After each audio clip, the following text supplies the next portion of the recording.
है उसी के साथ में इकोलॉजिकल डेवलपमेंट भी होना बहुत इंपॉर्टेंट है। और ये तभी होगा जब सभी ये इंफ्रास्ट्रक्चर्स जो है वो सस्टेनेबल फ्यूल से बिल्टअप होंगे। और ये सस्टेनेबल फ्यूल्स तभी बिल्टअप होंगे जब हम हर एक तालुका में, हर एक ग्राम पंचायत में ऐसा इंफ्रास्ट्रक्चर तैयार करें जो कि सस्टेनेबल फ्यूल हम भारत देश को दे और भारत देश पूरी दुनिया के सामने एक एग्जाम्पल रह के खड़ा हो। I think this will be the best gift जो हम आज वर्ल्ड मदर अर्थ डे पे अपनी भारत पूरी जो है अर्थ को दे सकते हैं।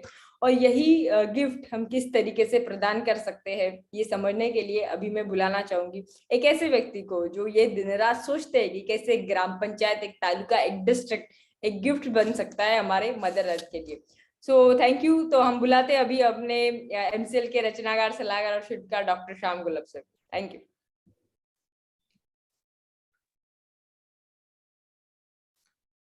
Thank you madam and good morning everyone. दोस्तों नमस्कार, मैं डॉक्टर श्याम गुलाब फिर से एक बार आपका इस ट्रेनिंग सेशन में स्वागत करता हूं। मैं आशा करता हूं कि आप सभी लोग स्वस्थ हैं और आप अपने साथ अपने परिवार का, यानी घर का परिवार और एमसीएल परिवार दोनों का ख्याल रख रहे हैं। मैं ये भी उम्मीद करता हूं कि आप सभी लोग 1 घंटा बहुत अच्छी एक्सरसाइज कर रहे हो, अपने हार्ट, अपने लंग को मजबूत कर रहे हो और अपनी इम्यूनिटी को बढ़ा रहे हो। तो चलिए शुरुआत करते हैं आज के टॉपिक से। दोस्तों आप सभी को आज के जागतिक वसुंधरा दिन की बहुत बहुत शुभकामनाएं। आज का दिन यानी अपने धरती मां का दिन, पिछले 52 सालों से ये दिन हर साल 22 अप्रैल को मनाया जाता है। दुनिया का ये ऐसा दिन है जिसका सेलिब्रेशन दुनिया में सबसे ज्यादा होता है। दुनिया में ऑलमोस्ट 100 करोड़ लोग इस दिन को आज मनाते रहेंगे। तो इतने बड़े पैमाने पे, इतनी बड़े लेवल पे अगर किसी दिन को सेलिब्रेट करते हैं तो उस दिन का नाम है हमारा ये वसुंधरा दिन, हमारी इस धरती मां का दिन। दोस्तों ये पूरे ब्रह्मांड में, ये पूरे विश्व में पृथ्वी एकमेव ऐसा ग्रह है कि जो जहां सजीव रहते हैं, जहां जिंदगी मुमकिन है। इस पृथ्वी ने, इस धरती मां ने हमारे लिए इतना कुछ करके रखा है कि हम लोग यहाँ आराम से ना सिर्फ जी रहे हैं, हमें जो भी जरूरतें चाहिए, जो भी कुछ चाहिए, इसका ख्याल इस मां ने हमारे लिए रखा है। इस धरती की शुरुआत, ये पृथ्वी की शुरुआत लगभग 450 करोड़ साल पहले हुई। लेकिन जो पहला जीव जिसकी शुरुआत हुई वो 350 करोड़ साल पहले हुई। और 350 करोड़ साल से लेके आज तक करोड़ों जीव इस धरती, इस दुनिया में रह रहे हैं और धरती मां इन सब का ख्याल रख रही है। दोस्तों इस सदियों की जो शुरुआत हुई 350 करोड़ साल पहले, वो एक सिंपल जीव से हुई। ऑफ कोर्स वनस्पति, और एक पेशीय वनस्पति। और उस एक पेशीय वनस्पति का नाम है शैवाल, लील, अलगे। इस सिंपल एक पेशीय वनस्पति से, जीवों से चीजों की शुरुआत हुई।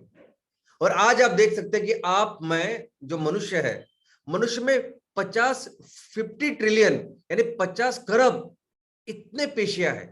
और सिर्फ पेशियां नहीं, तो हर पेशी का स्पेशलाइजेशन हो चुका है। हार्ट की पेशी, स्प्लीन की पेशी, लिवर की पेशियां, वो सब अलग अलग हुई है। तो इतने सारे ये जो करोड़ों साल है, इस करोड़ों सालों में इस धरती मां ने एक छोटी एक पेशी से लेके मनुष्य तक, हाथी तक, इन सब का ख्याल इतने करोड़ों सालों से ये धरती मां लेती आ रही है। और इसने क्या किया है कि इसने एक बहुत जबरदस्त ऐसा सिस्टम तैयार किया है जिसे हम लोग कहते हैं इकोसिस्टम, जिसे हम कहते हैं पर्यावरण। और इस पर्यावरण में आप कोई भी सजीव हो, आप वनस्पति हो, प्राणी हो, कितने भी कॉम्प्लिकेटेड क्यों ना हो, इन सब का ख्याल ये धरती मां रखती है। दोस्तों ये जो अखंड, ये जो करोड़ों जीव इसमें रहते हैं, जो जमीन पे रहते हैं जिन्हें हम भूचर कहते हैं, जमीन जल में या पानी में जो रहते हैं उसको जलचर कहते हैं, दोनों में जो रह सकते हैं जमीन पे और पानी में उसको उभयचर कहते हैं, और पक्षी, ये सभी जो जीव है ये सिर्फ सहजीवन में नहीं रहते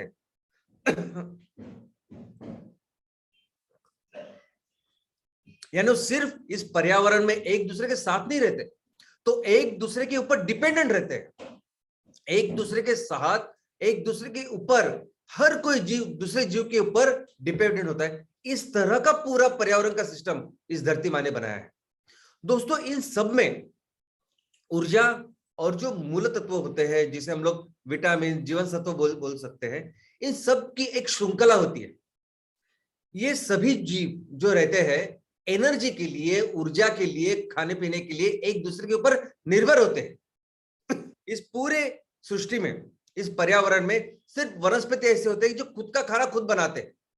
वनस्पति छोड़ बाकी के सभी जीव एक तो वनस्पति को डायरेक्ट खाते हैं, नहीं तो जो वनस्पति खाते हैं उनको खाते हैं, और इस तरह से ऊर्जा, एक जो ऊर्जा बनाते हैं उन्हें कहते हैं हम लोग प्राइमरी प्रोड्यूसर, और बाकी सब लोग उनको कहते हैं हम लोग कंज्यूमर।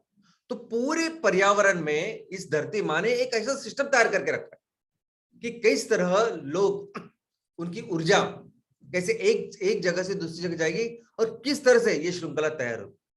लेकिन ये श्रृंखला सिर्फ खाने की या ऊर्जा की नहीं है, ये श्रृंखला जीवन सत्वों की भी है, मूल द्रव्यों की भी है, न्यूट्रिएंट की भी है। कोई भी सजीव हो, वो सभी सजीव कोई बेसिक मूल द्रव्य से बनते हैं, जैसे कार्बन, नाइट्रोजन, हाइड्रोजन, पानी लगता है। और इन सबकी व्यवस्था हमारी इस धरती माँ ने इस तरह से करके रखी है कि ये आपको उपलब्ध होता है, आप इसको इस्तेमाल करते हो, और इस्तेमाल करने के बाद एक तो आप इसको फिर से निकाल देते हो, नहीं तो आपके मर जाने के बाद आपका इस तरह विघटन होता है कि वो मूल द्रव्य, वो चीज फिर से दूसरे सजीवों के लिए उपलब्ध होती है। 350 करोड़ साल से अगर कोई व्यवस्था चल रही है, अगर धरती माँ ये सब हमें उपलब्ध करके दे रही है, और अगर ये सभी कुछ चल रहा है जो अखंड है, जो शाश्वत है, जिसे सस्टेनेबल कहते हैं, तो इसकी पूरी सिस्टम धरती माँ ने करके रखी है। तो इसमें कार्बन की साइकिल है, इसमें पानी की साइकिल है जो सबसे इंपॉर्टेंट है, और ये सिर्फ इस कार्बन हाइड्रोजन के लिए, लेकिन हर कोई चीज, हर कोई मूल द्रव्य, और हर खूब बहुत सारी डिटेल में आज मैं यहां तो रख नहीं सकता, लेकिन कोई भी चीज अगर आप सोचते हो, हर चीज, हर मूल द्रव्य इस कुदरत ने, इस धरती माँ ने इस तरह करके रखी है कि हर एक की एक साइकिल है, और वो हमेशा उस साइकिल में चलता रहता है। इसलिए वो अखंड है, इसलिए वो अक्षय है, और ये सस्टेनेबली हमें अवेलेबल है। दोस्तों, ये पृथ्वी के ऊपर भी अगर आप देखोगे तो 71% पानी है और 29% सिर्फ जमीन है। अभी ये भी जो रचना है ना, ये भी रचना इसीलिए कि ये जीव सजीव अच्छी तरह से जी पाए। हमारे बदन में, हमारे शरीर में, आपके और मेरे शरीर में 70% पानी है, और बहुत सारे सजीव है कि जिनके अंदर 60-70% वो पानी से बनता है। और वैसे ही हमारी ये धरती बनी है, और इस धरती के ऊपर कई अलग अलग क्लाइमेटिक कंडीशंस है। कई जगह ज्यादा धूप है, कई जगह ज्यादा ठंडा है। तो इस धरती ने इस सजीव को, इस जीव को इस तरह से उनको सपोर्ट किया है, इस तरह से उनकी रचना की है कि ऐसा समझिए कि अगर कोई ठंड प्रदेश में रहता है, बहुत ज्यादा ठंडी है, वहां टेम्परेचर बहुत कम है, तो एक तो उसकी खाल, उसकी स्किन बहुत थिक होगी, उसको बहुत बड़े बड़े बाल हो गए, ताकि उसकी जो अंदर की उष्णता है, हीट है, वो बाहर जाने ना पाए। और अगर कोई जीव, कोई सजीव, कोई विषुववृत्तीय इक्वेटर पे रहता है, जहां ज्यादा धूप है, ऐसी जगह पे रहता है, तो उसकी खाल, उसकी चमड़ी बहुत थीन रहती है, बहुत पतली होती है, ताकि ज्यादा से ज्यादा हीट उसके अंदर से बाहर निकले। अब ये जो आप पिक्चर देख रहे हो, ये सभी शहरी है, ये सभी शहर है, अलग अलग जगह रहते हैं, इसलिए अलग अलग रचना इस धरती माँ ने उनकी बनाई है। और सेम ऐसा ही हमारे बारे में भी है। हमारे बारे में भी जो लोग अलग अलग जगह पे रहते हैं, अगर आप बहुत ही ठंड प्रदेश में रहते हो तो आपकी स्किन फेयर होगी, और अगर आप एशियन, अगर आप इक्वेटर, विषुववृत्त के पास में रहते हो तो आप डार्क नजर आते हो। ये इसीलिए कुदरत ने बनाया है ताकि आप जहां रह रहे हो, जिस कंडीशन में, जिस क्लाइमेटिक कंडीशन में आप रह रहे हो, वहां आप आराम से रहो, आराम से रहो, आपको जो करना है वो करो। ऐसी पूरी व्यवस्था इस कुदरत ने की है। यानी सिर्फ सजीव नहीं, निर्जीव और हर चीज जो आप सोच सकते हैं, मिलियंस, करोड़ों जीव है इस पूरे धरती के ऊपर, इस ग्रह के ऊपर, और इस सब का ख्याल रखती है हमारी ये माँ, ये धरती माँ। और ये ख्याल कितने दिनों से, तो करोड़ों सालों से है। हमने देखा कि 350 करोड़ साल से ये व्यवस्था इसने तैयार की है, हर चीज की व्यवस्था इन्होंने तैयार की। लेकिन अभी एक बहुत बड़ा संकट इसके सामने है। इसमें एक जीव है जो अभी इस धरती माँ को, इसके पूरे इस सिस्टम को, इस पूरे पर्यावरण के संतुलन को तबाह करने के ऊपर तुला है। नाम क्या है, कारण क्या है? तो विकास, डेवलपमेंट करनी है, इकोनॉमिक डेवलपमेंट करनी। यानी इस जीव को तो ऐसा लगता है कि बस धरती सिर्फ उसकी ही है, उस तरीके से हम लोग काम कर रहे हैं। और ये पूरी व्यवस्था को हम इस तरह से अभी बर्बाद कर रहे हैं कि ऑलमोस्ट अभी विनाश के कगार पे हम लोग। दोस्तों, ये चीज करने से पहले हमें कुछ चीज पहले समझनी पड़ेगी, कुछ बातें हमको पहले समझनी पड़ेगी, कैसे करोड़ों सालों से ये सब व्यवस्था चल रही है। उसका पहला जो नियम है, वो नियम ये है कि धरती माँ भी इतने करोड़ों सालों से अगर इतने जीवों का उतनी देखभाल कर रही है, उनका ख्याल रख रही है, तो कुछ नियमों के आधार पर है। तो अगर शाश्वत विकास हमें भी चाहिए, सस्टेनेबल डेवलपमेंट हमें भी चाहिए, तो उस नेचर, इस कुदरत या इस धरती माँ की जो नियम है उसके ऊपर चलना पड़ेगा, जो नियम कुदरत ने इतने करोड़ों सालों के से बना के रखे। और कुदरत का नियम है डीजनरेशन और रीजनरेशन। जो भी चीज कोई भी सजीव जीव इस्तेमाल करता है, वो फिर से डीजनरेट होकर फिर से आपको वो आपके सामने आती है। और हर स्पीसीज का रोल है, वो मधुमक्खी है, मक्खी है, से लेके हाथी तक, सबका अपना अपना रोल है, सबका अपना अपना कंट्रीब्यूशन है। ये पूरी जो व्यवस्था है, ये पूरा जो पर्यावरण का संतुलन है, सबका अपना अपना रोल है। हम लोग ये नहीं कह सकते कि हमें बहुत ही ज्यादा अक्ल है और ये पूरी दुनिया सिर्फ मनुष्य के लिए बनी है और हम लोग कुछ भी कर सकते हैं और इनका ख्याल न रखते हुए, ऐसा बिल्कुल नहीं सोच सकते। सबका अपना इसके रोल है। और मैं ये भावनिक तरीके से नहीं बोल रहा हूं। अगर आप इन सभी ये जो पूरी सिस्टम कुदरत ने, हमारी धरती माँ ने करोड़ों साल से जो बनाई है, उसका अगर आप जीव शास्त्र की पढ़ाई करोगे, अगर आप भौतिक शास्त्र की पढ़ाई करोगे, अगर आप रसायन शास्त्र की पढ़ाई करोगे, तो आपको पता चलेगा कि सिर्फ सजीव ही नहीं, सजीव के साथ ये जो निर्जीव, ये जो पहाड़ है, पर्वत है, झील है, नदियां है, समंदर है, ये और ये सभी जीव, इनका इतना ज्यादा ये टेक्निकली डिपेंडेंट है। ऐसे नहीं कि सिर्फ हम लोग बातें करते हैं, हम लोग भावनिक बोल रहे हैं, एक्चुअली टेक्निकली सब एक दूसरे की सहायता करते हैं। और इतनी अच्छी जबरदस्त रचना इस धरती माँ ने करके रखी है। लेकिन दोस्तों, आज हम लोग बहुत बुरी तरह से इसको बर्बाद कर रहे हैं। क्या कर रहे हैं हम लोग आज? तो सबसे बड़ा काम, सबसे बड़ा विनाश का काम हम लोग कर रहे हैं कि इस पूरे वातावरण का टेम्परेचर बढ़ा रहे हैं, जिसका नाम है ग्लोबल वार्मिंग। वैश्विक तापमान बढ़ रहा है, हम बढ़ा रहे हैं। क्यों कैसे बढ़ा रहे हैं? तो हम जिस ईंधन का उपयोग कर रहे हैं, फोसाइल या खनिज ईंधन का, उसके वजह से ये टेम्परेचर, तापमान बढ़ रहा है। ये तो शुक्र है कि 71% पानी है जो 97% जो उष्णता है उसको सोख लेता है।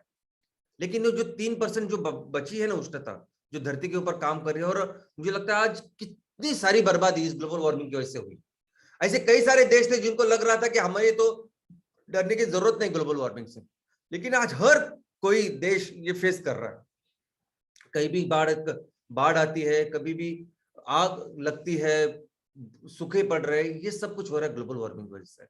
और हम लोग दूसरी तरफ क्या कर रहे हैं? तो ग्लोबल वार्मिंग को कम करने का जो एकमेव तरीका है, सिंपल तरीका है, पेड़ जो इस कार्बन डाइऑक्साइड को कम कर सकते हैं, उसको खा सकते हैं, उसको ही काट रहे हैं। लेकिन एक दूसरी बात भी इसका ही है कि हमें यही नहीं भूलना चाहिए कि एक बड़ा पेड़ कितने सारे जीवों की पूरी दुनिया हो सकती है। एक बहुत बड़ा अच्छा पेड़ एक पूरा इकोसिस्टम हो सकता है। इसकी तो बिल्कुल चिंता नहीं हमें। अभी तक आपको सुन के ताज्जुब होगा कि हर दिन 375 पौने 400 किलोमीटर स्क्वायर इतना जंगल हम लोग साफ कर रहे हैं हर दिन। आज मैं बात कर रहा हूं, हम लोग देख रहे हैं, तो इतना दिन इतनी बर्बादी हम लोग कर रहे हैं। अभी तक हम लोगों ने जितने भी जंगल था पृथ्वी के ऊपर, 80% जंगल को पूरी तरह से निकाल दिया। और यहां तक यही भी नहीं, लेकिन ये जो पानी, ये समुद्र का पानी होता है, नदियों का पानी होता है, और उसके साथ मिलकर जो जमीन होती है, तो जमीन का संरक्षण हो, ये अच्छी तरह से रहे, तो एक व्यवस्था होती है कि हर पानी के यहाँ एक अपनी खुद की एक जंगल होती है, कुछ कोई वनस्पतियां होती है जो इस पानी से धरती का जो घर्षण होता है उसको बचाती है, और बाकी भी बहुत सारी चीजें उसमें होती है। ये भी जो कोस्टल जंगल है, ये पानी से लग के जो जंगल है, वो भी 50% से ज्यादा हम लोगों ने बर्बाद करके रखा है। इसके अलावा मिट्टी, मिट्टी तो वो चीज है जिससे ये वनस्पति होती है। मिट्टी एक बहुत बड़ा इस पूरे पर्यावरण, इस पूरे सिस्टम में बहुत अहम रोल है इसका।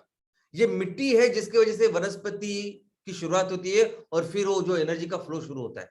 और हमने अभी तक इतनी बर्बादी की है कि 75% जो मिट्टी है ऑलरेडी खराब हो चुकी है।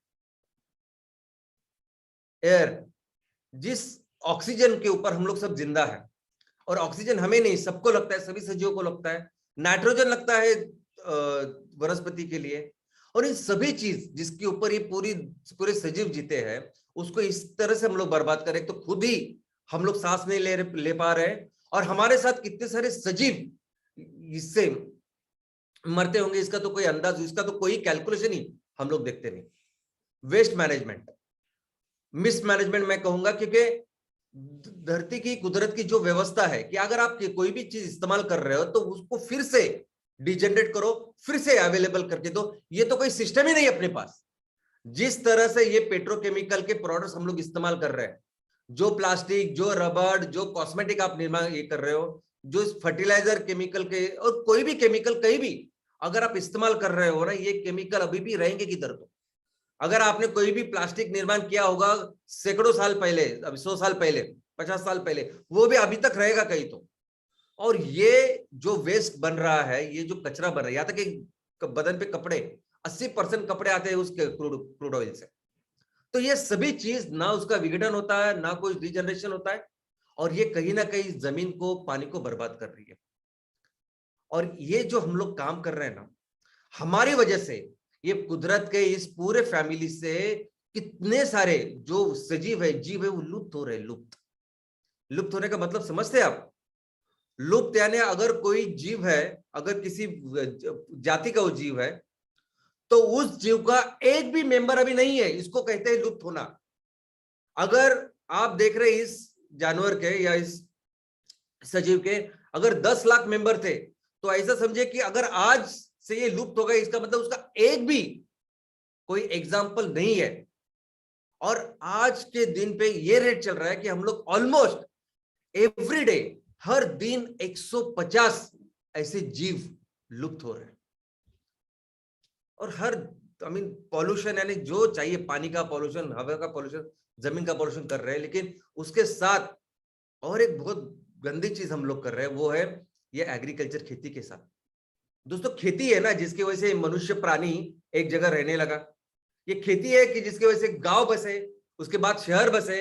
ये खेती है कि जिसकी वजह से फिर देश तैयार हुए और पूरी रचना तैयार हुई।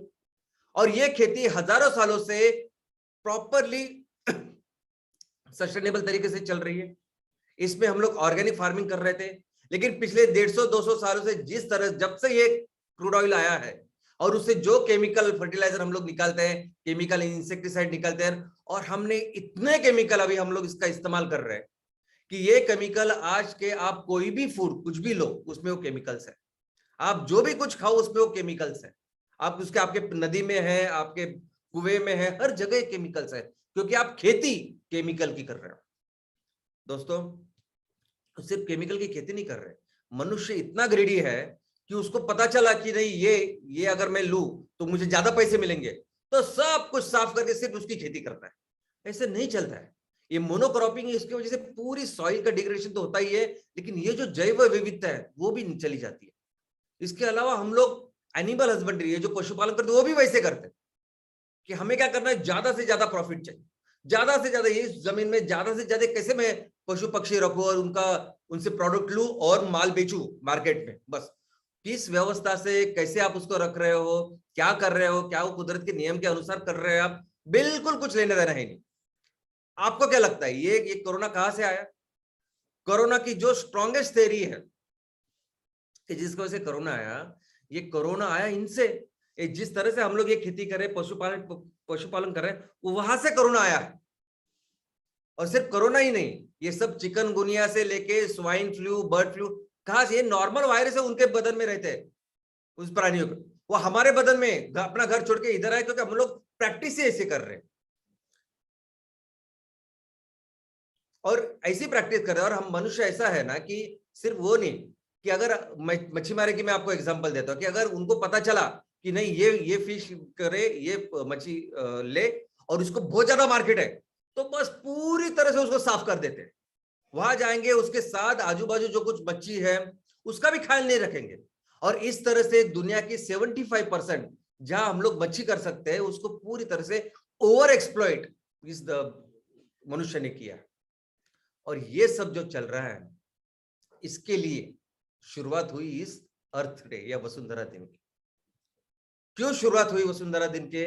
तो बेसिकली लोगों को ये बताने के लिए, समझाने के लिए कि अरे हम जिस व्यवस्था में रह रहे हैं उस व्यवस्था करोड़ों साल से जिस माँ ने हमारे लिए तैयार करके रही है, तो कुछ तो हमारा बनता है, कुछ तो मूलभूत कर्तव्य है हमारा कि उसके प्रति हम कुछ काम करें, योगदान दें। एक व्यवस्था इसलिए है कि अगर आप मतलबी हो, जो मनुष्य हमेशा दिखाता है हर जगह काम करके कि मैं कितना मतलबी हूं कि मुझे कुछ लेना देना है नहीं, तो ये बताने के लिए उस मतलबी मनुष्य को कि अगर आपको भी जिंदा रहना है, अगर आपका भी भविष्य, आपका अगर आप सिर्फ अपने बच्चों के बारे में सोचते हो, सिर्फ अपने फैमिली के बारे में सोचते हो, तो उनका भी जो भविष्य है वो सिर्फ और सिर्फ इस धरती माँ की वजह से है।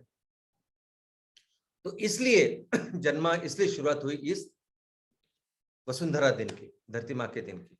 और यह दिन की शुरुआत हुई लगभग 52 साल पहले, 22 अप्रैल 1970। अभी ऐसा नहीं कि 22 अप्रैल 1970 के पहले लोग इस वसुंधरा के लिए, धरती माँ के लिए काम नहीं कर रहे थे। बहुत सारे लोग काम कर रहे थे, बहुत सारे लोग काम कर रहे थे, संगठन काम कर रहे थे। लोगों को समझ रहा था कि वो इंडस्ट्रियल रिवोल्यूशन के बाद सब कुछ तबाही, मनुष्य कुछ भी कर रहा है, सोच नहीं रहा। लेकिन कुछ ऐसी चीजें हुई कि लोग बहुत भड़के और ये सब कुछ चीजें एक आंदोलन में बदल गया। और वो क्या था? तो उसके एक साल पहले 1969 में अमेरिका के कैलिफोर्निया करके प्रदेश है और उसको लग के जो समुद्र है उसमें फिर से ऑयल का एक एक्सीडेंट हो गया, ऑयल टैंक की स्पिल हो गया। अब ये बार बार होता था, लेकिन उस टाइम ऐसे हुआ कि लगभग ऑलमोस्ट 1200 किलोमीटर, वहां के जो सांसद थे उन्होंने विमान से जब देखा तो 1200 किलोमीटर वो पूरा काला तेल उसके ऊपर था, समुद्र के ऊपर था। और ना जाने कितने सारे जीव उसके ऊपर ऐसे ही मरे हुए बाहर निकले। वो तो कहते 10,000, लेकिन कई ज्यादा। और ये सुन के बाकी सभी लोग एकदम क्रोधित हो गए। और इतना ही नहीं, उसी साल क्या हुआ, मैं हमेशा ये स्टोरी आपको बताता हूँ कि नदियों का प्रदूषण इतना बढ़ रहा था कि नदियों को आग लगती थी। और ऐसी ही एक बहुत बड़ी आग उस साल लगी। तो ये जो दो इंसिडेंट्स ऐसे हो गए कि लोग बहुत ही क्रोधित हो गए और लोगों ने सबने मिलके फिर डिसाइड किया कि इसको एक मूवमेंट, आंदोलन बनाए। और उसी तरह से चालू हुआ ये अर्थ डे। दोस्तों, इसके जो संस्थापक है वो माने जाते हैं गेलॉर्ड नेल्सन और डेनिस हैस। गेलॉर्ड जो है वो वहां के उस एरिया के, कैलिफोर्निया के सांसद थे जिन्होंने इसकी कल्पना सामने रखी, लेकिन जिन्होंने एक्चुअली एग्जीक्यूट किया, हर जगह जाके लोगों को बोल के एग्जीक्यूट किया, संगठित किया, वो थे डेनिस साहब ने ऑलमोस्ट सभी जो पॉसिबल था वो किया। और फिर कभी भी हुआ नहीं इतना बड़ा दिन उस दिन हुआ। 22 अप्रैल 1970 को 10,000 से ज्यादा स्कूल उसके छात्र बाहर निकले, सड़कों पे आए और 2 करोड़ से ज्यादा लोग सड़कों पे थे। और किसके लिए थे? इस वसुंधरा के लिए, हमारी धरती माँ के लिए थी। और तब से शुरुआत हुई ये बहुत बड़ी श्रृंखला। दोस्तों, उसके बाद लोगों का इतना प्रेशर था कि गवर्नमेंट ने, वहां के अमेरिका के गवर्नमेंट ने काफी सारे कायदे सम्मत किए, कानून लागू किए। उसमें क्लीन एयर एक्ट है, क्लीन वाटर एक्ट है, एंडेंजर्ड स्पेसीज एक्ट है, मरीन मैमल्स प्रोटेक्शन एक्ट है, super fund, toxic substances control act है, resources conservation and recovery act है, एनवायरमेंट प्रोटेक्शन एजेंसी की शुरुआत की। और डीडीटी, लेड जैसे जो बहुत ज्यादा प्रदूषण कर रहे थे ऐसी चीजों के ऊपर बैन करना, ये सभी कायदे सम्मत हुए। लेकिन ये सब जो चल रहा था 1990 यानी लगभग 20 साल के बाद एक बहुत बड़े जागतिक लेवल का प्रोग्राम हुआ। 1990 में इन सभी टीम जैसे जैसे बढ़ रहा था, अमेरिका और उसके आजू बाजू देश पे ही इसको कर रहे थे, तो उन्होंने डिसाइड किया कि पूरे दुनिया को ये करना चाहिए। और सबसे पहले जो दुनिया का जागतिक लेवल का जो इवेंट हुआ वो 1990 में, 90 में, और तब 141 देश उसमें शामिल हुए और 20 करोड़ जनता इस अर्थ डे, इस वसुंधरा दिन के ऊपर रास्ते पे यानी इस कार्यक्रम में शामिल हुए। कभी भी ऐसा नहीं होता, इतने बड़े पैमाने में इतने सारे देश इकट्ठा कभी नहीं हुए थे, क्योंकि मसला ही, प्रॉब्लम ही इतना बड़ा था। और दोस्तों ये इंपॉर्टेंट शुरुआत है कि जिसके बाद ये सभी आज आप जो भी कुछ देख रहे हैं पर्यावरण के हित में या पर्यावरण के लिए जो कुछ चल रहा है उसकी शुरुआत कुछ है तो ये अर्थ डे से ही है दोस्तों। उसके बाद पहली वसुंधरा परिषद हुई 1992 में, रियो दे जेनेरो जो ब्राजील का देश है वहां, ब्राजील का शहर है वहां। उसके बाद 1995 में ये जो यूनाइटेड नेशंस, संयुक्त राष्ट्र संघ के जितने सारे देश है उनको कहा कि हर साल हम लोग एक परिषद लेंगे, और जिस परिषद का नाम उन्होंने क्या रखा, कॉन्फ्रेंस ऑफ पार्टीज। पार्टीज है ना वही, वो मेंबर पार्टीज। तो वो सभी देश आएंगे इकट्ठा हर साल एक बार, और इस वसुंधरा के बारे में, इस धरती माँ के बारे में काम करेंगे। तो इसके बाद काफी सारे क्योटो प्रोटोकॉल भी आया, और काफी सारे सभी सेक्टर के जो जाने मानी हस्तियां थी वो सब आए, वो सब सपोर्ट करने लगे, और पूरी दुनिया से ये सपोर्ट, इस मूवमेंट को सपोर्ट बहुत ज्यादा बढ़ने लगा। बाद में हमने 2010 में 40वां अर्थ डे, वसुंधरा दिन मनाया, और 2015 में भी हमने बहुत बड़ा वसुंधरा दिन किया। और हर साल उनकी एक थीम हुआ करती थी, मुझे होती है, तो हर साल उनकी थीम थी। तो 2015 में उनकी थीम थी कि उन्होंने ये स्लोगन लिया कि अब ये हमारा टर्न है, ये हमारी जिम्मेदारी कि इसको करें। और पूरी दुनिया से वो 2015 को बहुत ज्यादा प्रेशर तैयार हुआ, बहुत ज्यादा पैमाने में ये जो काम था, ये जो वसुंधरा दिन उसको मनाया गया, और इस चीज को रिस्पॉन्सिबिलिटी वो ली गई। और यही कारण था कि उसी साल 2015 में जब सभी देश इकट्ठा हुए, उन्होंने पेरिस एग्रीमेंट साइन किया। तो पेरिस एग्रीमेंट के मूवमेंट के पीछे अगर कुछ था तो वो भी ये वसुंधरा दिन ही था। उसके बाद 2020 में भी कोविड के कारण, कोरोना के कारण पूरा लॉकडाउन था, लोग बाहर नहीं आ पा रहे थे, लेकिन फिर भी दुनिया का, विश्व का सबसे बड़ा ऑनलाइन इवेंट ये वसुंधरा दिन हुआ।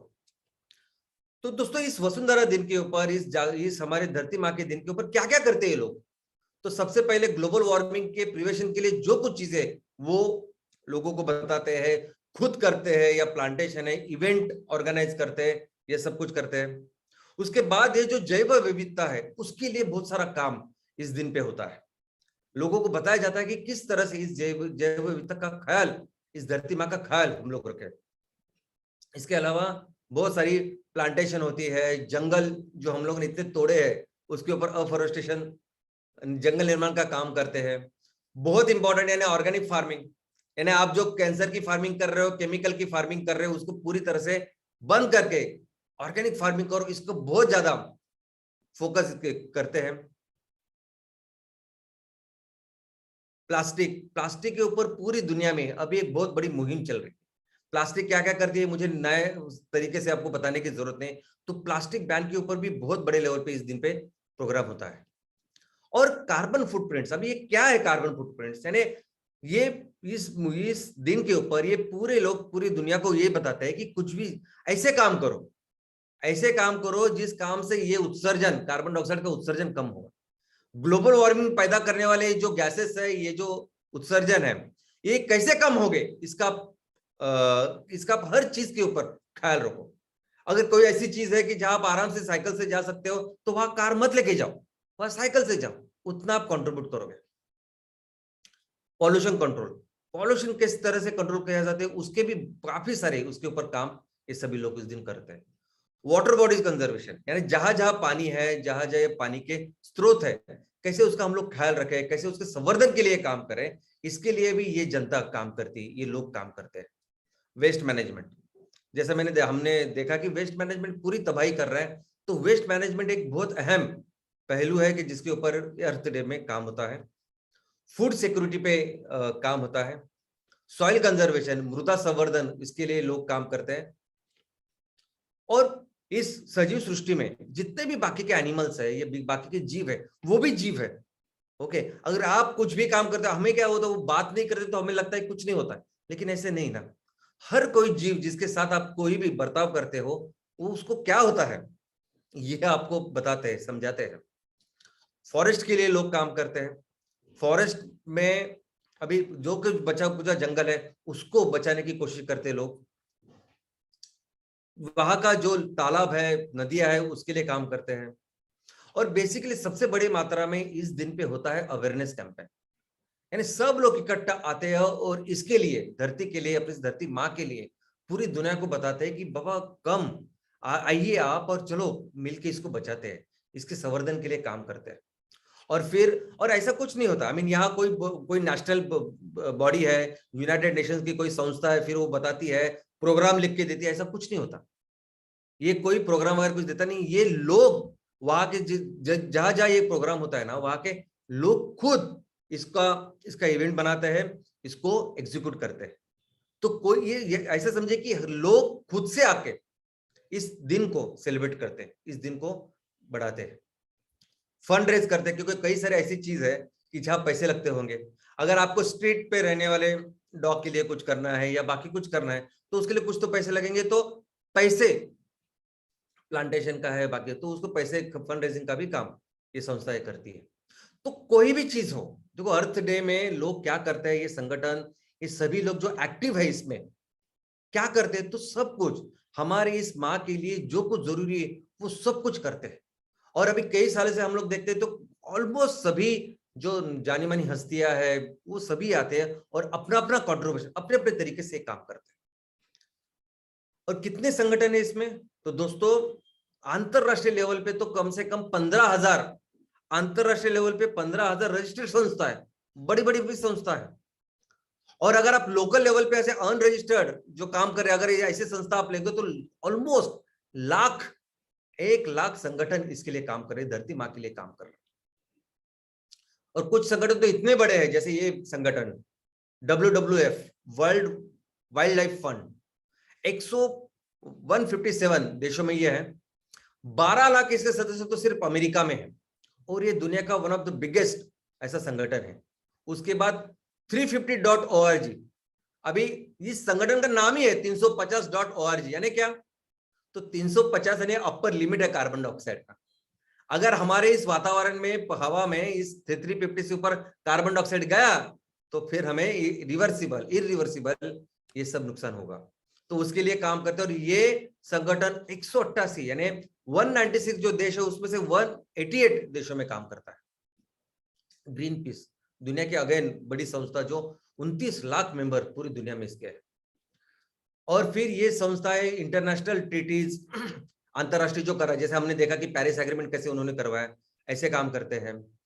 और इन्हीं का जिस तरह से ये सभी संगठन वसुंधरा दिन बना रहे हैं, उसके बाद वही उसी से प्रेरित होकर यूनाइटेड नेशंस ने फिर 1992 से, क्योंकि 1990 में 90 में अंतरराष्ट्रीय इवेंट हुआ, उसके बाद 92 से ये यूनाइटेड नेशंस जो है संयुक्त राष्ट्र संघ, उन्होंने एक स्पेशल अपना डिपार्टमेंट खोला जिसका नाम है UNFCCC, United Nations framework convention on climate change, उसकी शुरुआत की।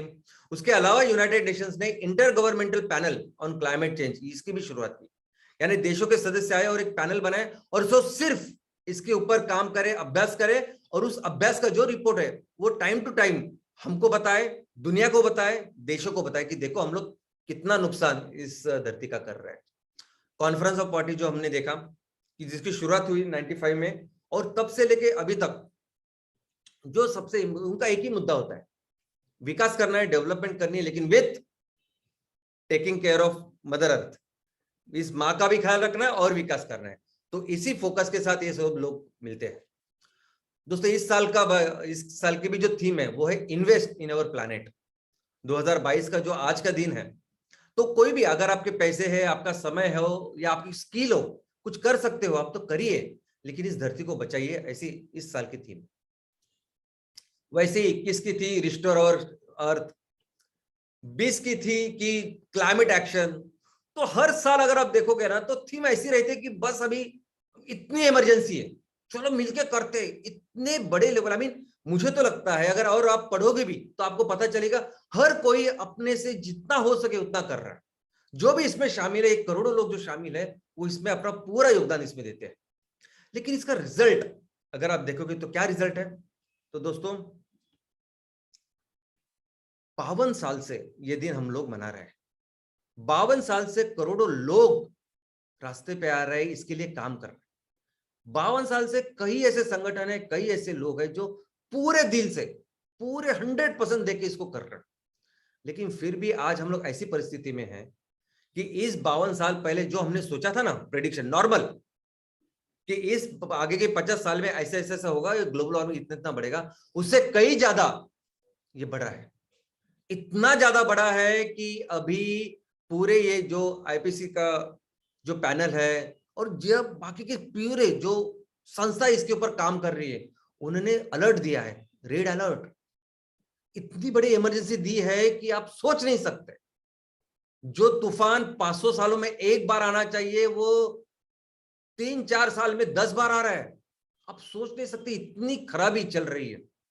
ऐसे देश, अभी भारत जैसा देश, उन्होंने भारत ने कभी ज्यादा देखा नहीं था। जब क्योटो प्रोटोकॉल हुआ 97 में, तब भारत को, कुछ लोगों को ऐसा लगता था तब 92-95 में कि बाबा भारत को ऐसा कुछ नहीं होगा, वो तो ऊपर वाले देश जो वो बर्फ के बाजू में रहते उनको वो प्रॉब्लम है। लेकिन आज देखते हैं ना हम लोग क्या होता है। आज हमारे देश में भी कितनी बाढ़ आती है, कभी भी बरसात, कभी भी बरसात। आज भी मैं बात कर रहा हूं तो कहीं तो कहीं बरसात हो रही। क्या हो रहा है ऐसे सभी ऋतु के साथ, हमारे फसलों के साथ, बीमारियों के साथ, ये हम लोग सब देख रहे हैं। ये प्रॉब्लम, ये संकट इतना गहरा होता जा रहा है कि अभी एक्चुअली बहुत करो या मरो की सिचुएशन में हम लोग हैं। और ऐसा ही अलर्ट दिया। तो 52 साल से हम लोग इतनी मेहनत करने के बाद भी क्यों नहीं आ रहा है रिजल्ट? क्या हुआ कि जिसके नहीं हो रहा है? अभी एक बच्ची देखो, भी 16 साल की बच्ची, लेकिन इसने भी 1 साल में कितना बड़ा मूवमेंट शुरू किया कि तो कंटिन्यूसली करे। ये ऐसे और कई सारे ऐसे संगठन कि जो एक दिन के लिए नहीं काम करते, कर रहे काम, लेकिन फिर भी नहीं हो रहा है। अभी पिछले साल अपनी ये COP 26 हुई, यानी ये पूरे देशों की परिषद हुई इंग्लैंड में, ग्लासगो में। और तब इस परिषद में, यानी ये सब कोड रेड हमने देखा, ये सब इमरजेंसी देखी, तो सभी लोगों ने ऐसा सोचा कि नहीं, अभी हम लोग पूरी तरह से इसका आंदोलन करेंगे। जैसा पेरिस एग्रीमेंट हुआ, लेकिन उसके बाद इंप्लीमेंटेशन जो होना चाहिए था वो नहीं हो रहा है। तो इन्होंने सबने सोचा कि हम लोग इस साल इतना बड़ा आंदोलन करेंगे कि जो नंबर 1 शत्रु है हमारा, कोयला, उसको पूरी तरह से बंद करेंगे। तो किया इन लोगों ने पूरी मेहनत करके वो सब किया। और ये कोयला पूरी तरह से इस पूरी दुनिया से निकल जाए, क्योंकि कोयला 50% से ज्यादा ग्लोबल वार्मिंग कर रहा था। वो परिषद, लेकिन आखिरी दिन पे चीन और भारत ने कोयले को निकलने का नहीं, फेज डाउन नहीं तो फेज आउट के ऊपर साइन किया। क्योंकि कोयला अगर नहीं रहा तो आज भी उनका पूरा जो है बिजली का सिस्टम, भारत का भी और चीन का भी, वो कोयले के ऊपर चलता है। और पूरी दुनिया के कई सारे देश है। हमारे यहाँ अगर कोयला का सप्लाई कम हुआ तो कितना बड़ा संकट आया था, आपको तो पता है कुछ दिन पहले, कि कोयला का सप्लाई कम हुआ तो बस टेंशन में आए थे पूरे लोग, देश की अभी क्या होगा बिजली का। तो इसके वजह से फिर वो नहीं हो रहा है। इतना सब कुछ करने के बाद भी वो फेज आउट नहीं हुआ, फेज डाउन हुआ। और अभी इसी मंथ का ये रिपोर्ट है, इस मंथ का 9 अप्रैल का 9 अप्रैल 22, इसी मंथ का रिपोर्ट अभी दिया है आईपीसीसी ने कि बाबा इस साल में जो आप डिसीजन लोगे ना, वो सबसे क्रूशियल होगा। क्योंकि ये ऐसे है कि आप बिल्कुल अगर इसके ऊपर डिसाइड होगा कि आगे क्या होगा, क्योंकि जैसे सोचा था उससे बहुत ज्यादा तबाही हो रही है। दोस्तों दुनिया पूरी तरह से मेहनत करी। अभी मैं आपको ये दिखाता हूं कि एक दुनिया के सबसे बड़े वायोलिन जो बजाते हैं, वो अभी एक ग्रीन पीस जो ऑर्गेनाइजेशन है और बाकी के ऑर्गेनाइजेशन, इन्होंने मिलके एक्चुअली कितनी तबाही हो रही है इसके लिए एक इवेंट, छोटा सी एक मैं आपको वीडियो दिखाने वाला हूं। इसमें दुनिया का सबसे बड़ा जो वायलिन वादक है, सॉरी पियानो वादक है, वो पियानो बजा, और कहाँ बजा रहा है? जहां एक्चुअली इतने बड़े बड़े आइसबर्ग जो हिमनग है वो टूट रहे हैं, टूट के बिखर रहे हैं। और आपको शायद आपने बहुत बार ये सुना होगा कि ये ग्लोबल वार्मिंग की वजह से ये जो बर्फ पिघल रही है उसके से कितनी सारे सिटीज कितने सारे शहर पानी के नीचे जाएंगे, ये मुंबई में सब कुछ। तो एक्चुअल ऐसा इवेंट उन्होंने किया जो आप देखोगे तो आप परेशान हो जाओगे। और एक्चुअली वो जो बजा रहा है उसके पीछे जो बर्फ गिर रही है वो कुछ वो एवी वगैरह कुछ नहीं है, वो एक्चुअल गिर रही है। आप देखिए।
तो फिर क्या सोल्यूशन है, क्या करें फिर?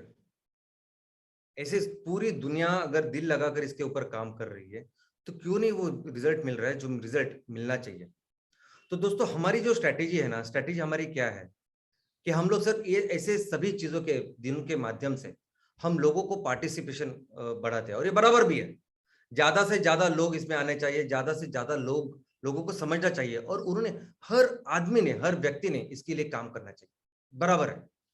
उसके साथ दूसरी स्ट्रैटेजी क्या होती है हमेशा कि ये सभी जो सरकारें हैं, ये सभी जो देश है, वो मिलके इसे कायदे कानून करे कि जिसकी वजह से ये जो फॉसिल फ्यूल है, ये जो पेट्रोकेमिकल्स है, इसका उपयोग कम हो, और बाकी जो कई चीजें हम लोग कर रहे हैं वो कम हो जाए। और तीसरी स्ट्रैटेजी क्या है कि ये जो फॉसिल फ्यूल, ये जो ईंधन है जिसका हम लोग उपयोग कर रहे हैं, उसको कोई पर्याय, कोई रिप्लेसमेंट हम लोग देखें और उसके ऊपर काम करें। तो इन तीन स्ट्रैटेजी के ऊपर कर रहे हैं, लेकिन ये काम नहीं हो रहा है। लेकिन ये जो कुछ ये तीन स्ट्रैटेजी के ऊपर काम करे, फिर भी जो होना चाहिए चीज, जो एक्सपेक्टेड है, ये पूरी दुनिया बचाने के लिए, हमारी धरती माँ को बचाने के लिए ये नहीं हो रहा है। और इसका एक ही कारण है, और वो कारण है बिजनेस। इस पूरे समस्या की अगर कुछ जड़ है तो वो है बिजनेस। क्योंकि जिस चीजों की वजह से हो रहा है, जिस खनिज ईंधनों से ये हो रहा है, जिस पेट्रोकेमिकल की वजह से ये सब हो रहा है, ये दुनिया के सबसे बड़े बिजनेसेस है। ये दुनिया में इतने सारे पैसे इसमें निवेश किए जाते हैं, इतने सारे इन्वेस्टर इसमें रहते हैं कि वो सिर्फ ये देखते हैं कि कैसे मैंने इतने सारे जो पैसे लगाए कैसे मुझे पैसे मिले। और उनके साथ पार्टनर होती है वहां के सरकारें। जब कोई भी देश में अगर कोई भी कंपनी निवेश करती है तो उसके साथ गवर्नमेंट उनको बताती है। एक तो गवर्नमेंट पहले उनको उनको बुलाती है। हर देश का अगर आप देखोगे तो वो ज्यादा से ज्यादा कोशिश करती है कि कैसे कंपनियां आए मेरे देश में निवेश करें, जिसके वजह से यहाँ के रिसोर्सेज यूटिलाइज हो, जिसके वजह से यहाँ लोगों को रोजगार मिले, इनकम बढ़े, हमको भी इनकम मिले। और इसके लिए आप अगर आए बिजनेस लेके तो आपके आगे के 10, 15, 20 साल आपको ये रिटर्न अच्छा मिलेगा। सब कुछ हम लोग आपको सपोर्ट करेंगे। इन वादों के साथ, आश्वासनों के साथ ये कंपनियां आती है जब जिसमें सरकारें भी शामिल होती है। और बहुत बार, और इसीलिए बहुत बार अगर चाहे भी तो ये सरकार कानून नहीं करते और उस फोर्सिबली इसको एग्जीक्यूट नहीं करती, क्योंकि इतनी बड़ी व्यवस्था इस बिजनेस की और इसके डिपेंडेंट इतने सारी चीजों की हो चुकी है कि इस व्यवस्था को पूरी तरह से तोड़कर ये सब काम करना ये बहुत मुश्किल होता है। दोस्तों, पिछले साल, अभी 2 साल हो गए कि कोरोना में क्रूड ऑयल का कंजम्पशन कम हुआ था, लेकिन फिर भी पिछले साल 250 लाख करोड़ का ऑयल एंड गैस का बिजनेस हुआ, $3.3 ट्रिलियन। और इसमें इन्वेस्टमेंट अगर आप देखोगे तो इन्वेस्टमेंट कहीं कम नहीं हो रही, इन्वेस्टमेंट बढ़ी रही है। और अगर आप इसके पेरिस एग्रीमेंट के बाद के भी गोल्स देखोगे तो उसमें कुछ कम नहीं हो रहा है। वो अपने आप उसमें इन्वेस्टमेंट बढ़ रही है, उसमें पैसा आ रहा है, लोग प्रोजेक्ट लगा रहा है। और एक बार ये तो समझिए आप कि चलो जो जिस ईंधन का आप बात कर रहे हैं तो उस ईंधन के लिए आप सभी दुनिया अभी ईवी इलेक्ट्रिक व्हीकल की बात कर रही है। रिन्यूएबल्स के नाम पे सोलर के पैनल्स लगा रहे हैं, बैटरी कर रहे हैं और ये काम कर रहे हैं। लेकिन व्हाट अबाउट पेट्रोकेमिकल्स? ये पेट्रोकेमिकल के जो प्रोडक्ट्स है, ये तो पूरी हमारी जिंदगी, पूरी हमारी दुनिया भी उसके ऊपर इतनी डिपेंडेंट हो गई है कि हमारा दिन शुरू होता है प्लास्टिक के उस टूथब्रश के साथ। वो प्लास्टिक का टूथब्रश के से लेके हमारे बदन के कपड़ों से लेके जो चप्पल हम लोग डालते हैं वो पूरा पेट्रोकेमिकल है। जो भी कपड़े आज आप देखते हैं, आपने जहां बैठे हो, पूरे 80% पेट्रोकेमिकल है। जो खाना खा रहे हैं वो पूरा फर्टिलाइजर, सब कुछ पेट्रोकेमिकल है। और इस पेट्रोकेमिकल की डिमांड तो बार बार बढ़ रही है। तो जब पेट्रोकेमिकल की डिमांड बढ़ रही है, अब बहुत सारी रिफाइनरीज आपको लगेगी ऑयल की है, ऑफकोर्स क्रूड ऑयल की होती है, लेकिन ये सब पेट्रोकेमिकल की रिफाइनरीज आपको दिखेगी। और हर जगह बहुत बड़ी तादाद में ये सब बढ़ रहा है। तो क्या है सॉल्यूशन इन सब चीजों का? तो दोस्तों, सॉल्यूशन एक ही है। अगर इस पूरी समस्या की जड़ है बिजनेस, इस पूरे संकट की जड़ है बिजनेस, तो इसका सॉल्यूशन भी है बिजनेस, इसका समाधान भी है बिजनेस, नहीं मैक्सिमम बिजनेस। हमें ऐसा नहीं करके चलेगा। किसी तहसील में हम लोग ने एक फैक्ट्री लगाई और उसको चलाया, इस रिन्यूएबल्स में 2%, 5%, 10% हम लोगों ने अपना माल बेचा और 90% वो जा रहा है। 90% फिर भी हम लोग कोयला ही इस्तेमाल कर रहे हैं, पेट्रोल डीजल ही इस्तेमाल कर रहे हैं। ऐसा नहीं चलेगा। मैक्सिमम बिजनेस करना पड़ेगा, जैसे हमारे पुरख हमारा एंशिएंट इंडिया, हमारा प्राचीन भारत कर रहा था।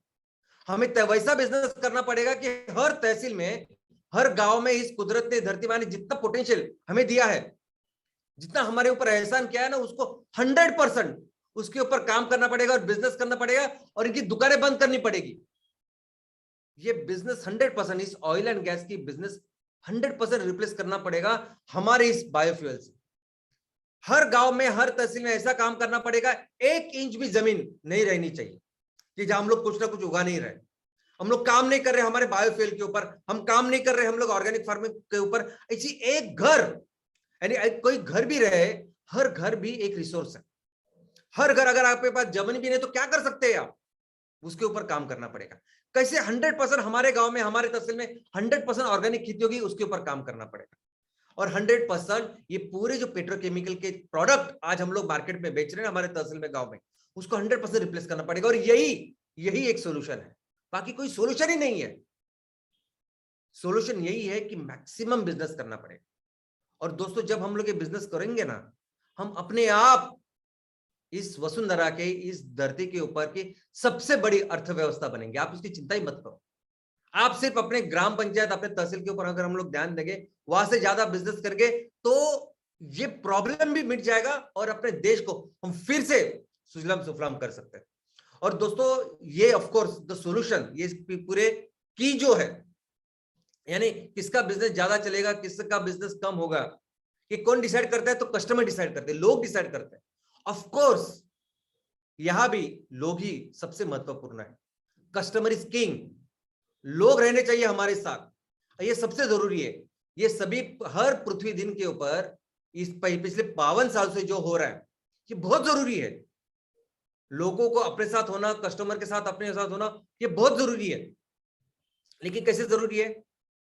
इन लोगों के साथ अगर आप एक साल में एक दिन अगर वसुंधरा दिन बनाओगे, साल में एक दिन पर्यावरण दिन बनाओगे, साल में एक दिन अगर आप सभी देश के लोग इकट्ठा होकर उसके ऊपर विचार करोगे कि क्या करना है, तो इससे नहीं होगा। वो क्या होगा? किससे होगा?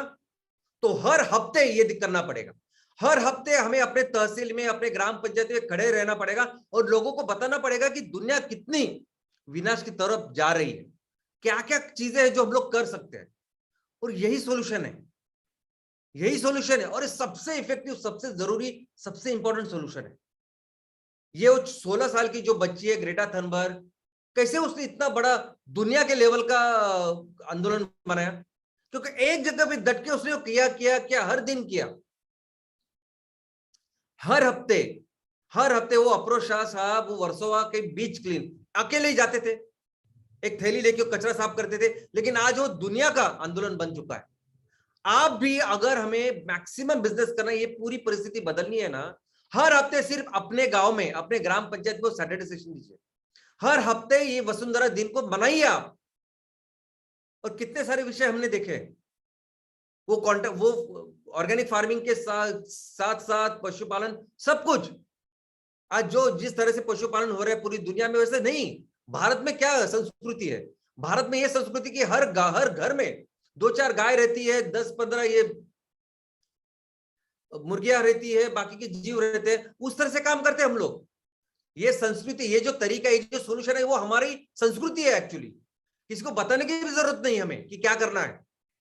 ये हर हफ्ते बताना पड़ेगा आपको, हमारे गांव को बताना पड़ेगा। और करो ना ज्यादा बिजनेस करना ही पड़ेगा। लोगों को हर हफ्ते ये मोटिवेट करना पड़ेगा, लोगों को हर हफ्ते इस आंदोलन में धीरे धीरे शामिल करना पड़ेगा।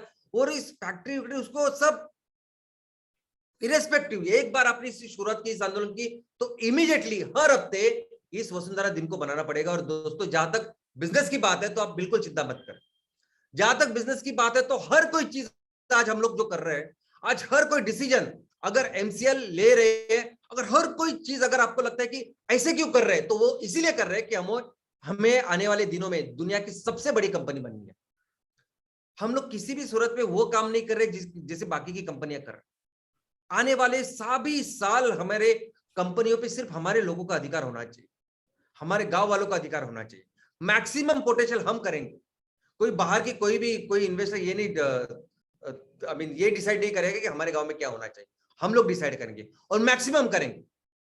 हमारे गांव में जितना पोटेंशियल है, आपके सभी तहसील में 10,000 करोड़ की इकोनॉमी बना सकते, इतना पोटेंशियल आज हमारे इस धरती माँ ने हमको दिया है। ऐसा नहीं कुछ मन गढ़ंत हम लोग बोल रहे हैं। 90% ऑफ द टाइम हम लोग दुनिया की सबसे बड़ी अर्थव्यवस्था थे। कोई नई बात बोल ही नहीं रहा हूं मैं, कोई नई बात नहीं बोल रहा हूं, कोई ऐसा कोई स्पेस रॉकेट की बात नहीं कर रहा हूं। मैं सिर्फ खेती की बात कर रहा हूं, जो इतने साल हम लोगों ने किया है मन लगाकर। अभी उसको बेहतर करने की जरूरत है, जो हम लोग करेंगे। और इस वसुंधरा दिन के ऊपर, इस धरती माँ के दिन के ऊपर हम सब एक कसम खाते हैं कि मिलके ऐसा बिजनेस करेंगे, अपने भारत को फिर से सुजलाम सुफलाम बनाएंगे, अपने भारत को फिर से दुनिया की सबसे बड़ी अर्थव्यवस्था बनाएंगे। धन्यवाद। जय हिंद।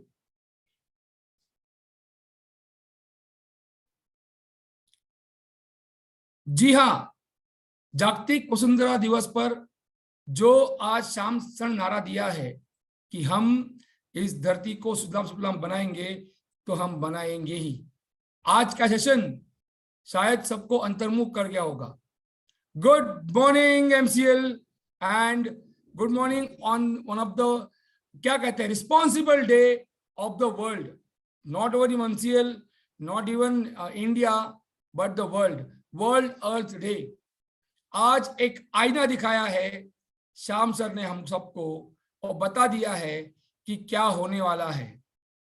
क्या आप समझ सकते हो कि आहिस्ता आहिस्ता इस वसुंधरा को हम मार रहे हैं, इस वसुंधरा की मौत हो रही है, और उसको बचाने का सॉल्यूशन अगर किसके पास है तो वो आपके पास है, हमारे पास है, एमसीएल के पास है। और शायद इस दुनिया में प्रैक्टिकल लेवल पर इस प्रॉब्लम का सॉल्यूशन अगर कोई निकाल सकता है तो वो आप हैं, हम हैं और हमारी एमसीएल है। ये थॉट आज डॉक्टर श्याम सर ने बहुत ही अलग तरीके से, बहुत ही दिल को छूने वाले तरीके से हम सबको बताया है।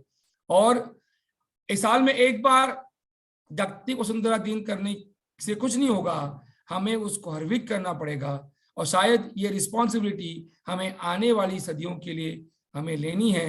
इस थॉट को शायद आज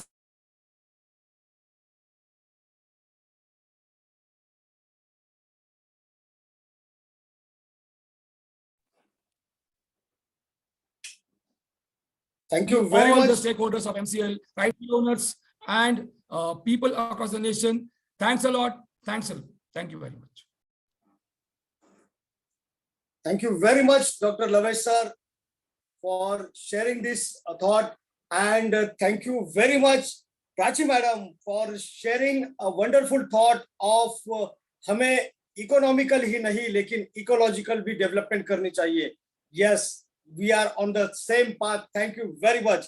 And फिर एक बार हम दिल से शुक्रिया अदा करेंगे डॉक्टर श्याम सर का, जिन्होंने हमें बार बार यही बातें कही है कि आज जिस तरह से घिनौने तरीके से बिजनेस के लिए हम प्रकृति का जो विध्वंस कर रहे हैं, उसका जवाब सिर्फ और सिर्फ एक ही है, और वो है इससे बड़ा बिजनेस.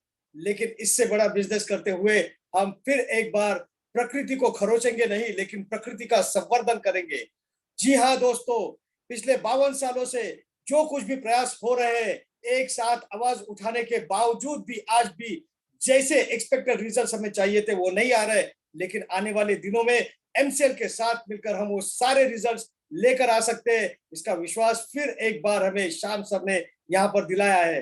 दोस्तों, मैं यहाँ पर सिर्फ एक ही बात कहना चाहूंगा कि यस, पूरे एमसीएल परिवार के साथ मिलकर हम आने वाले दिनों में ये जो सपना श्याम सर हमें बार बार दिखाते हैं, वो सपना हम साकार करेंगे. तो दोस्तों, हर बार की तरह मैं एक बात यहाँ और आप लोगों से कहना चाहूंगा, जो आज बहुत ही सही मायनों में अंडरलाइन करके हमें श्याम सर ने बताई है कि एक बार साल में एक बार सिर्फ वसुंधरा दिन सेलिब्रेट करने से वो रिजल्ट्स हम हासिल नहीं कर पाएंगे. और इसीलिए हमें बार बार, हर हफ्ते, हर शनिवार उसे सेलिब्रेट करना होगा, और वो है हमारा Saturday session.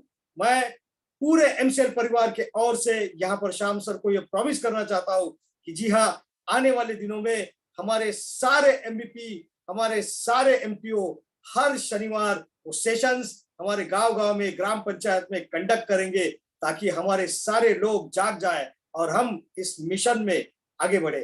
Thank you very much. और शुक्रिया अदा करना चाहूंगा मैं हमारे सारे prime BDS, MPO, MBS, MBP, channel partners, सभी लोगों का जो यहाँ हर शुक्रवार इस वेबिनार को हाजिर रहते हैं, अटेंड करते हैं, ताकि उन्हें कुछ सीख मिले और उस सीख के साथ वो अपने गांव में, अपने ग्राम पंचायतों में वो बदलाव ला सके.